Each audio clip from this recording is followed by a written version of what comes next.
Hello again. It's been a while since I've done an Intellidiscs video, and I've made substantial progress on the game, so I just wanted to do a sort of a quick feature tour, so to speak, I guess. Most of my video work on this game recently has been on Twitch. I've been occasionally doing some live programming streams on Saturday mornings, which, hey, sometimes people actually show up and watch that. It's actually kind of fun sometimes, I guess. And I'm going to post a link to my Twitch channel in the description for this video. So on a Saturday morning, if I happen to be running a stream that morning, you can tune in and actually watch me work on this thing. Although, I may be at the point where I'm not going to be doing a lot of those because, well, I'll tell you why in a little while. I also just play a lot of dumb games on my Twitch channel, so I'm not always working on this stuff, but sometimes I am. So what you see right here is the current title screen, which I don't think I have shown in any of these videos so far, so this is going to be all new. And the logo there is really interesting. I found what is apparently the official Tron font from Disney, which they made public domain, and I used it to create this logo. I actually modified the D a little bit because it looked just like the C but backwards, and with that I that close, it got kind of weird. I'm probably going to redo this image a little bit. I just do a little bit editing with it. I don't like exactly how it came out, but it's pretty good. I mean, it's all right. The coloring is all being done in code. The graphics mode that's being used for that logo is actually a monochrome mode. But I have a horizontal blank interrupt that's going through and cycling through those colors like that. And all of the still screenshots I've taken of this logo look awesome. Like, no matter where you stop this thing, it just looks really cool. So that's an interesting thing. And you can see here on the bottom, I have a neat little display of all the different people types in the game. And this is a little bit of a joke, but the main character there, who's referenced as Your Man, that's actually a kind of a joke reference to the original Intellivision manual, which referred to your character as Your Man Tron. And I just thought that sounded kind of funny, so decided to go with it. Obviously not going to use the name Tron for legal reasons. So I'll just call him Your Man. And so one thing about the enemies, and this is really just a consequence of the sprite color limitations of the 5200, is that you have on the left column the normal enemies, the drone, the 2-hit armored enemies, and the 4-hit guard enemies that show up at 1,000,000 points. And the enemies in the right column are all the leader variants, which in the Intellivision game, there's one leader enemy with 3 different disc types. But because of the way I need to do colors, I really can't do that. So instead, I've made 3 different leader variants, which represent those 3 disc types that you would see in the Intellivision game. And that's what those are there. The leader is actually functionally no different from the drone, other than the fact that he might respawn as one of the other 2 types. And the hunter is the leader with the double damage disc, and the seeker is the leader with the seeking disc. And I made sure to make him white because those white discs just always filled me with terror when I used to play this game on the Intellivision. And I wanted to keep those white discs around, so that's why he's white. Now, like I said, I want to go through some of the features really in this game and just show where it's at the moment. So I'm going to go ahead and press start. Oh yeah. So I have, well, I'll explain what I've done and why I'm having difficulty pressing the start key. So this is the main menu, and you can see here I have not just the single-player arcade mode, which is a pretty faithful recreation of the Intellivision game, but also 2 and 3 4-player battle modes where you can fight your friends or enemies. And in order to do this, I had to set up a controller loop that is able to process all of the input on all 4 controllers, and that's running all the time. So even right now, it's pulling keypad data for all 4 controllers, and this emulator does not like that one bit, which makes it very difficult for me to actually press keypad keys.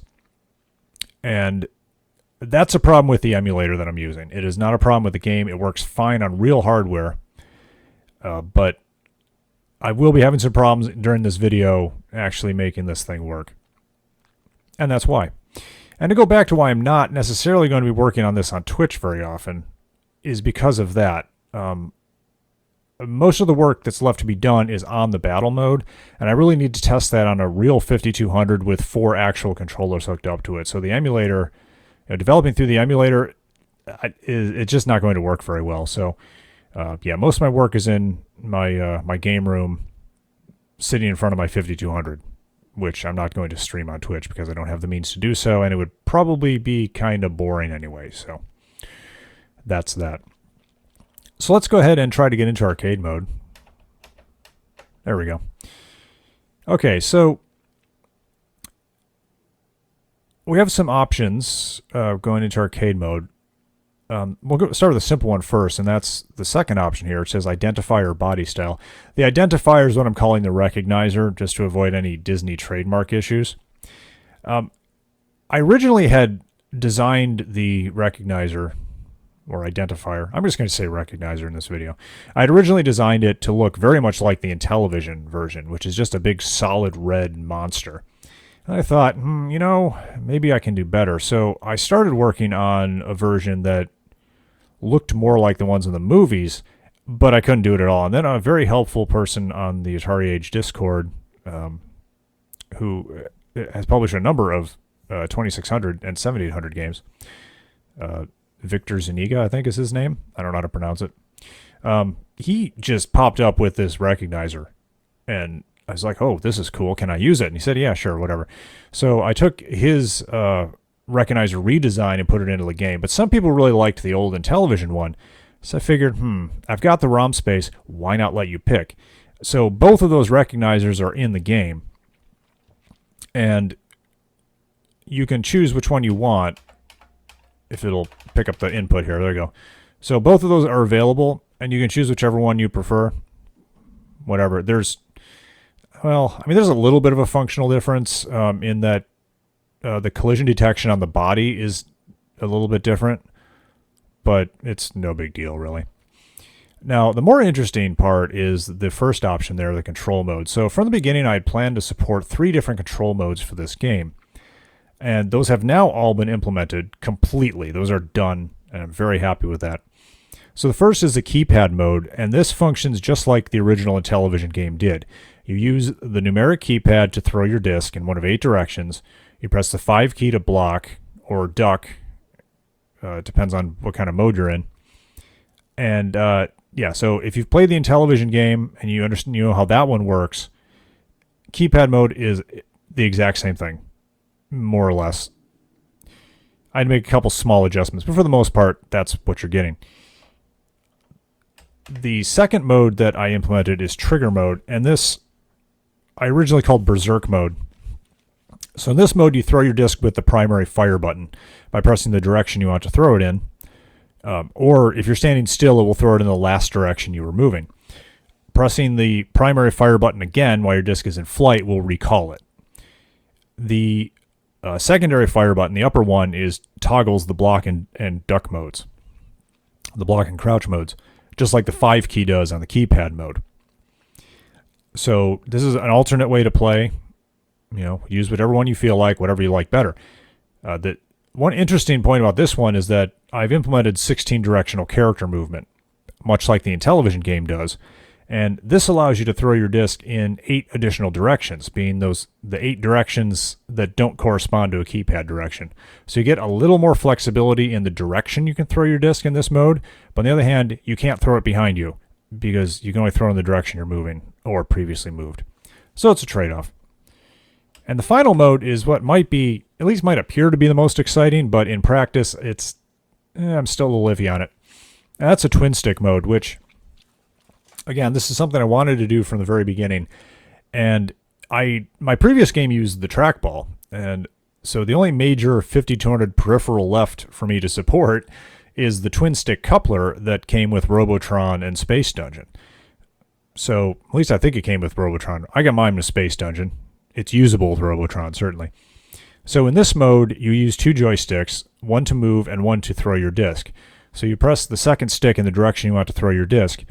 In order to recall the disc, you pull it in the opposite direction you threw it, more or less. There's a little bit of wiggle room there because it's kind of hard to do.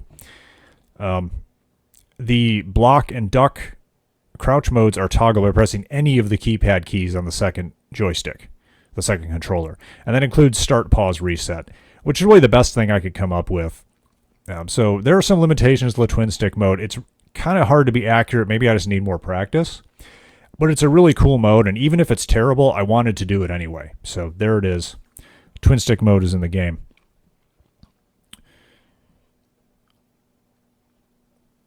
So let's see if I can actually... So if I'm going to play the game, trigger mode is the best way to do it now, because that will skip some of the nonsense that's going on with the keypad scanning in this emulator. But if I press start now, we will go into... here it is. So here's the main game mode. And this is, yeah, pretty much just like the Intellivision game. So I can throw my disc, I can recall it.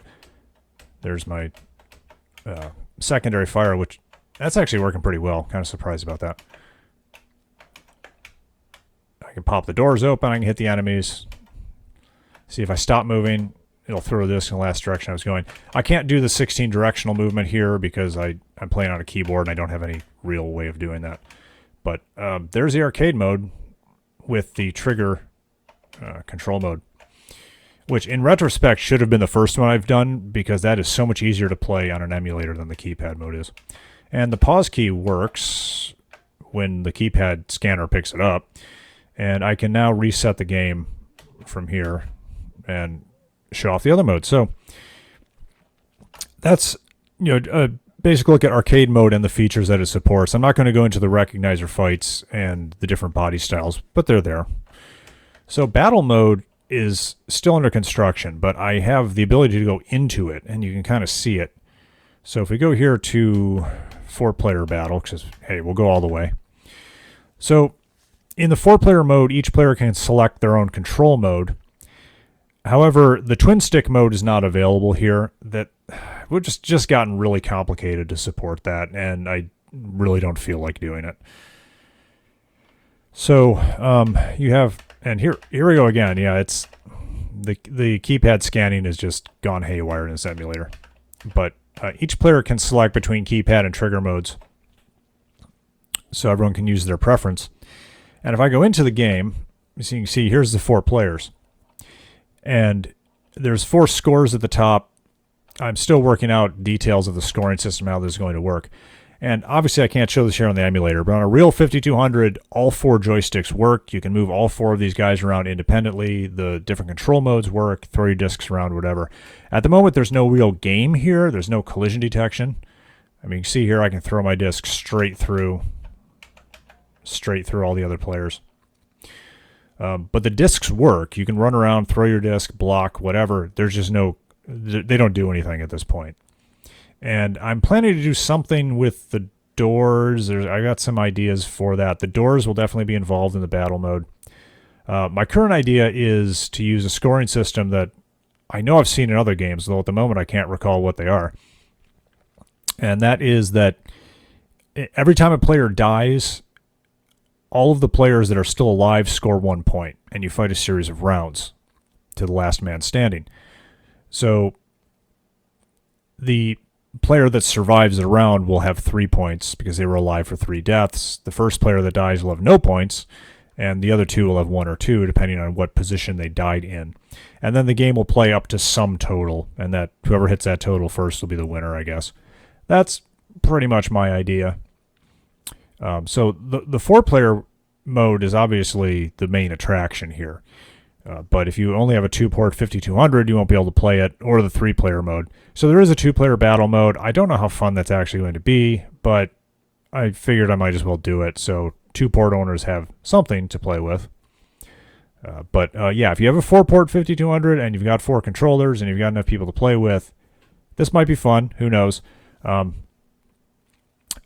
I wanted to do this from the very beginning. It was one of the first things I thought of for this game for the 5200. It's like, why not take advantage of those 4 controllers and do a 4-player battle mode? So here it is. It's finally underway. So in the coming weeks, I'm going to be working on actually turning this mode into a game. And then once this mode is done, I have a few bug fixes and tweaks I still need to address. I need to put sound into the game, and then it's pretty much done. So this is getting really close to being complete. And I'm very excited about it. It's going to be great when it's done. And I always release my source code when the game is done. And there's a guy who's been converting all my 5200 games to the Atari 8-bit computer line. So I expect that this game will find its way onto the 8-bits at some point. And I would eventually like to see it released on cartridge, but I don't know when that's going to be. We're still waiting for Magical Fairy Force to come out at the time of this recording due to problems with the global state of shipping and all that, with the COVID pandemic and all. So, I said my last game still hasn't shipped, so waiting on that. But yeah, I definitely want to get this one done, and I already know what the next project's going to be, and I'm very eager to get started on it. And I'm very happy how far along this has come. And I've really overcome all the technical hurdles for the 4-player mode. There were a few things I was kind of worried about. I wasn't sure how I was going to do, but yesterday I solved all those problems. So we are ready to go. So I think that's probably going to wrap it up for this. And this may very well be the last video for this game until it's released, because there's just not going to be much else to show.